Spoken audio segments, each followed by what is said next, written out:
paano ko ito sisimulan? Nais ko lang naman na may mapatunayan na hindi lahat ng tulad ko ay salot sa lipunan.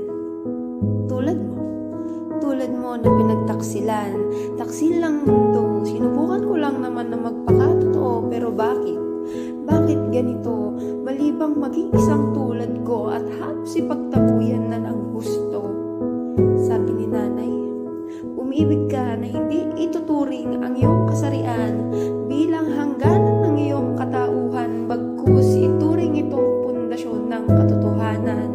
Araw ng Huwebes, nakita ako ni Itay na nakapiluka at nag-aayos ng kilay. Lumapit siya at sinigawan ako. Anak, ano bang ginagawa mo sa sarili mo? Sabay sabi ko, Tay, patawarin mo ako, Tay. Hindi ko na kayang itago ang totoong pagkatao ko, Itay. Pinagbuhatan ako ng kamay ni Itay at sa aking pagsigaw ay lumapit at sinubukan akong ipagtanggol ni Inay.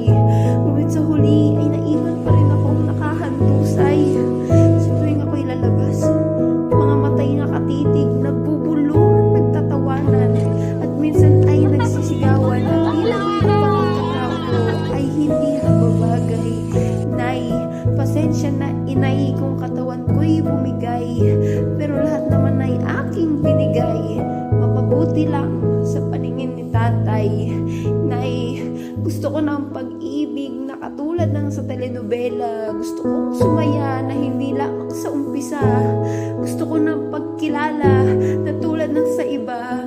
Bigyan mo ako ng gabay at lakas na siyang maghahatid sa akin sa landas. Yung kaya kong ipagsigawan na bakla ako, Nay. Sa mundong ito, ating tandaan, nakasarian ay hindi yan lang upang ating marating ang kinabukasan. Babae o lalaki, walang pagitan. Babae, lalaki, o kahit pa LGBTQ, ang bawat isa ay may karapatang pantay. Sa pagkakataong ito, tayo ay magkaisa sa pagtatanggal ng mga hadlang na itinatag.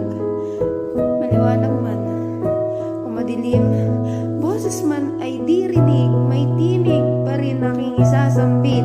Kasarian na hindi basihan para ikaw ay respetuhin. Dahil bawat isa ay may karapatan at may istoryang dapat ibahagi. Sa pagkakaiba, tayo ay magkakatulad.